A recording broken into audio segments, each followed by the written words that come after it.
কি আর কত পথ বাকি চলার, আর কত কান্না রয়েছে ভাগ্যে লেখা। কাজল রেখা, কাজল রেখা, কাজল রেখা, কাজল রেখা, কাজল রেখা, কাজল রেখা।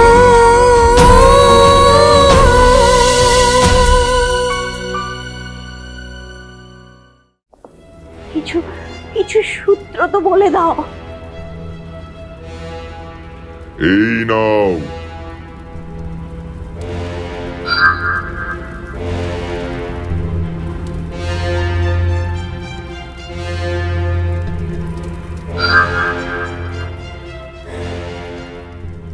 বিন্দু বিন্দু রক্ত এক পাত্র থেকে গড়িয়ে যখন আরেক পাত্রকে ভর্তি করবে, শামসিরা পুরোপুরি পাথর হয়ে যাবে, আর তাকে কখনোই ফেরানো যাবে না। মনে রেখো কথাটা। এবার আমি চলি।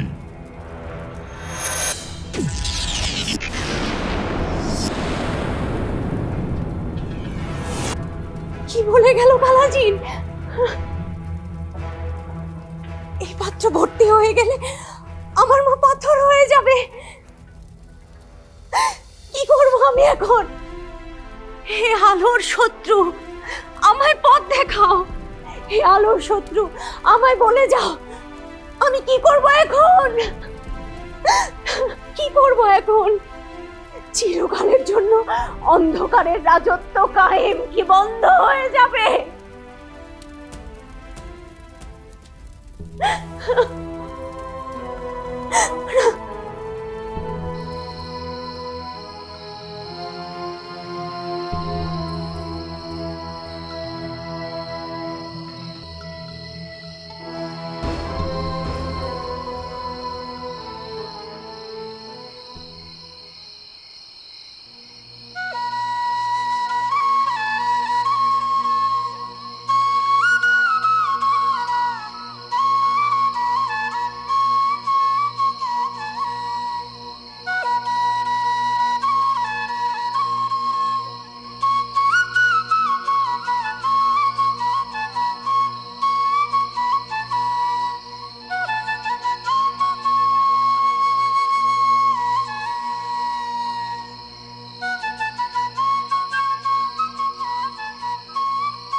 অদ্ভুত, পৃথিবীতে এত মায়া আমি আগে কখনো দেখিনি।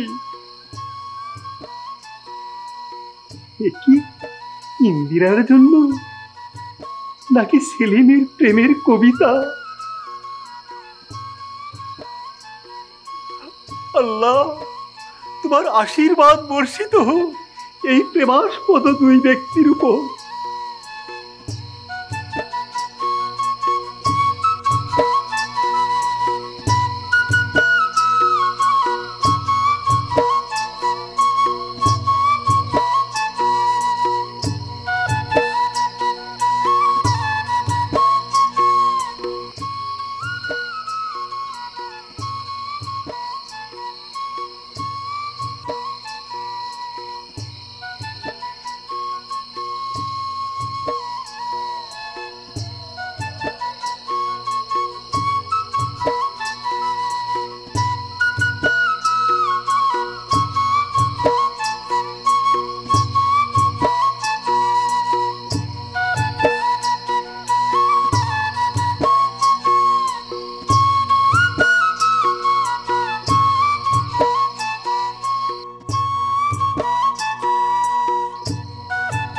বন্ধুর মতো বাজায়, দেখি আমার মতো কপালে জুটে কিনা।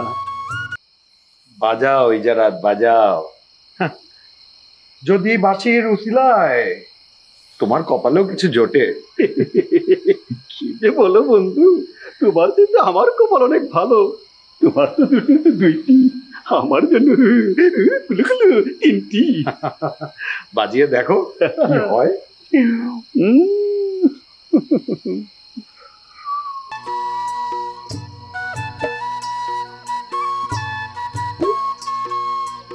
বাসে না কেন?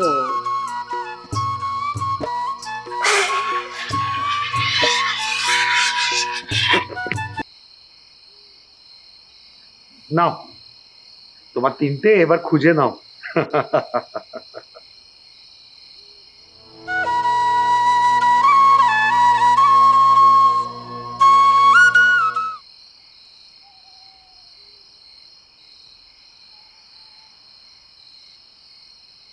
দীঘলা পান শিরে যেমন নয়া জলে ভাসে, দীঘলা পান শিরে যেমন নয়া জলে ভাসে, সেই মতো কন্যার জৈবন লিলুয়া বাতাসে ভাসে, লিলুয়া বাতাসে ভাসে, লিলুয়া বাতাসে। কাজল মেঘে সাজলো হাসি, বিজলির ঝলা, কাজল মেঘে সাজলো হাসি, বিজলির ঝলা। আন্ধার ঘরে থাকে কন্যা, আন্ধার হয় উজালা, মোদের আন্ধার হয় উজালা, মোদের আন্ধার হয় উজালা। দীঘলা পান শিরে যেমন নয়া জলে ভাসে, দীঘলা পান শিরে যেমন নয়া জলে ভাসে, সেই মতো কন্যার জৈবন লিলুয়া বাতাসে ভাসে, লিলুয়া বাতাসে ভাসে, লিলুয়া বাতাসে। এই গান আপনি কার কাছ থেকে শিখেছেন? কেন? এই পাখিদের কাছ থেকে, এই গাছের কাছ থেকে, চাঁদ তারা বায়ু সবার কাছ থেকে আমি শিখেছি। সবাই আমার গুরু। পৃথিবীতে পরমেশ্বরের যত সৃষ্টি আছে না, সবার কাছেই আমি ঋণী। আর হ্যাঁ, আমার মা বাবার কাছেও। তারাই তো আমাকে যা শিখেছে এখনকার আমি সেই। আপনি সত্যিই ভাগ্যবান। সর্বশক্তিমান যখন আপনাকে বানাচ্ছিলেন তখন বোধহয় অনেক অবসরে ছিলেন, কোনো তাড়াহুড়া করেননি তিনি। বেছে বেছে এই ব্রহ্মাণ্ডের সবচেয়ে দামি আর সুন্দর জিনিস দিয়ে আপনাকে চয়ন করে অনেক ধৈর্য ধরে তারপর এই সেরা নির্মাণটা করেছেন। এ যেন নিজের সৃষ্টিতেই স্রষ্টা মুগ্ধ। এভাবে বলবেন না, আমার লজ্জা লাগে। আর যদি সৃষ্টির কথা বলেন, আমাদের পরমেশ্বর যখন যেটা করছেন বা করে চলেছেন সবই উনি যত্ন সহকারে করছেন। এই দেখুন, পাখির কলতানে শিখিয়েছেন সুরের মূর্ছনা, সেই সুরে দিয়ে দিয়েছে আলপনা, বানিয়েছে আপনাকে। দেখুন, এই বাঁশি দিয়ে আপনি কত সুন্দর করে সুর তুলেন। এগুলো তো আপনারই সৃষ্টি, তাই না গো? আপনার এই বাঁশির সুর প্রকৃতির সাথে মিলে কি সুন্দর হয়ে উঠবে আমাদের জীবন। বাহ, কত সুন্দর করে আপনি পরমেশ্বরকে ব্যাখ্যা করলেন।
তবে আমি একটা কথা জানতে চাচ্ছি, আপনার এই মুগ্ধ করা সুরের রহস্যটা কি? এত মুগ্ধ কইরা তুলেন। আমার এই সুরের রহস্য ভালো লাগা, ভালোবাসা। যখন কোনো কিছু ভালো লাগে অথবা ভালোবাসি, তখন সেটা সুরের মাধ্যমে প্রকাশ করা, আর যখন দুঃখ এসে ছোঁয় তাকে সুর দিয়ে আঁকড়ে ধরা। বুঝছি, আপনি নিজেরা অনেক ভালোবাসেন, তাই না? হ্যাঁ, আমার মনে হয় সবারই তাই হওয়া উচিত। তা না হলে যে স্রষ্টাকে অপমান করা হয়। নিজেকে ভালোবাসলে তবেই না আমি বলতে পারবো ভালোবাসি।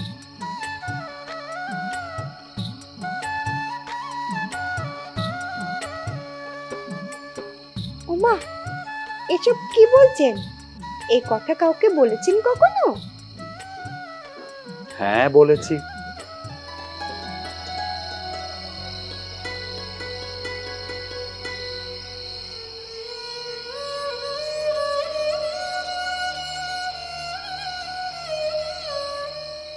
আমার বাসিকে, আমার আম্মি জানকে, আমার স্রষ্টাকে, আর তার সকল সৃষ্টিকর্ম। জানেন, প্রতিদিন যখন ঘুম ভাঙে আমি নিজেকেই বলি আমি পরম ভাগ্যবান। আমার কি মনে হয় জানেন? মনে হচ্ছে পরমেশ্বর আমাকে আরো একটা দিন বেশি বাঁচিয়ে রেখেছেন তার অপূর্ব সৃষ্টি দেখার জন্য। আর আছে আপনার আশ্চর্য সুন্দর গান।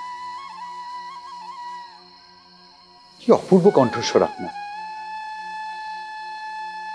সঙ্গীতের সপ্তম সুর মনে হয় আপনার কণ্ঠের প্রতিটি গ্রন্থিতে গ্রন্থিতে ফুটিয়ে তোলে পারিজাত ফুল। আর তা আপনার কণ্ঠ থেকে মালা হয়ে অঞ্জলি দেয় স্রষ্টার পায়। আর আপনার ওই বাঁশির সুর, সুরটা তো আমাদের জীবনটারে আরো সুন্দর কইরা তুলে।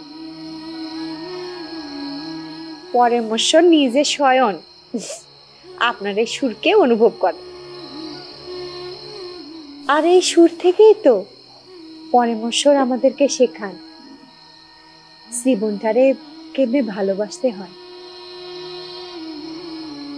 এই পরমেশ্বরের সব সৃষ্টি দেখা না আমার মনে হয় সে আমাদের লগে লগে সবসময় আছে। প্রত্যেকটা সৃষ্টি যেন প্রত্যেকটা পরমেশ্বর। সত্যি কথা কইতে, আপনার এই বাঁশির সুর আমার কাছে মনে হয় স্বয়ং পরমেশ্বরই সেটা শোনাইতেছে আমাদের। তবে আপনার বর্ণনা যে তার চেয়ে অনেক বেশি সুন্দর। ইন্দিরা,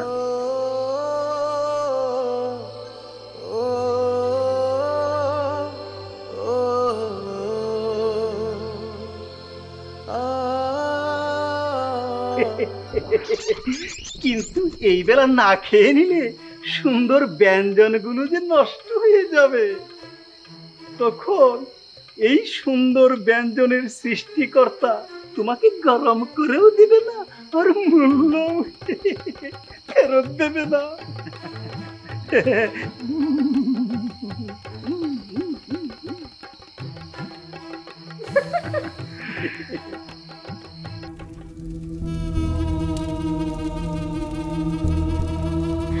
কিচ্ছু মাথায় আসছে না, কিচ্ছু মাথায় আসছে না। কি করে বুঝবো কে আমার বোন আন্তারা? এক ঘাড়ের চিহ্ন দিয়ে কি মানুষ চেনা যায়? তুমি তুমি এক্ষুনি এই ধারালো অস্ত্র দিয়ে আমার ঘাড়ে ক্ষত করে দাও। আমি হয়ে যাই আন্তারা,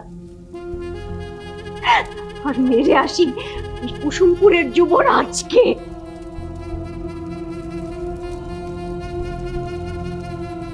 দুষ্টু চক্রের বক্রবিধান মেনে চললে তাড়াতাড়ি হয়ে যাবে, কিন্তু তা সংগ্রহ করা অসাধ্য। তুমি তো প্রাজ্ঞ, তুমি দয়া করে বলে দাও না কি সেই বিধান। আমি জানি না আলিয়া, জানি না। রাক্ষস আলিয়াত একবার আমাকে দেখিয়েছিল, কিন্তু বয়স হয়েছে তো ভুলে গেছি, মনে রাখতে পারি। ধুর, তুমি যখন কোনো কাজে আসবে না তখন কালাজিন শুধু শুধু তোমাকে আমার ঘাড়ে কেন চাপিয়ে দিল? তার উপর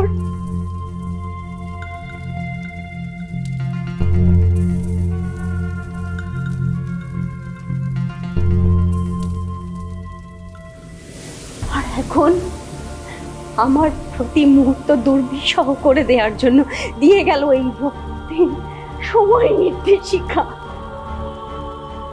যার প্রতিটি স্রোত আমার কানে শুধু একটাই কথা বলে, পাথর পাথর পাথর। আমার মা পাথর হয়ে যাচ্ছে। আলিয়া, প্রথমেই জানা দরকার ওরা দুজনেই অনাথ কিনা। অনাথ হবে কেন? বোকামে,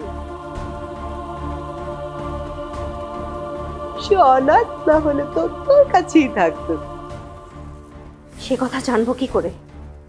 সরাসরি জিজ্ঞেস করা যায় নাকি? কেন ওদের কি জিজ্ঞেস করতে হবে? কেন ওদের আশেপাশে যারা আছে তারাও তো জানতে পারে ওরা এতিম কিনা।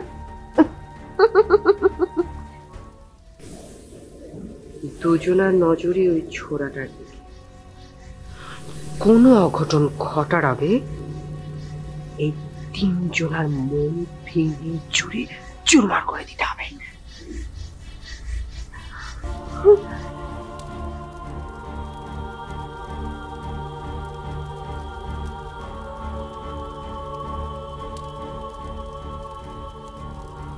তুমি কিছু একটা করো, মা পাথর হয়ে যাচ্ছে।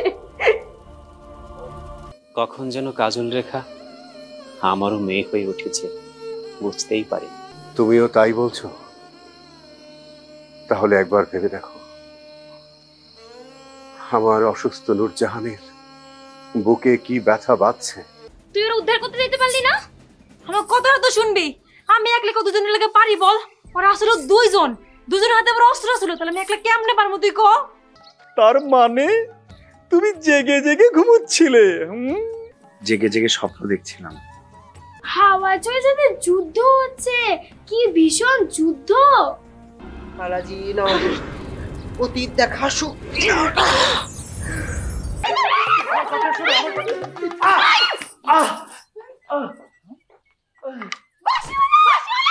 মেয়েকে খুঁজে পেলি?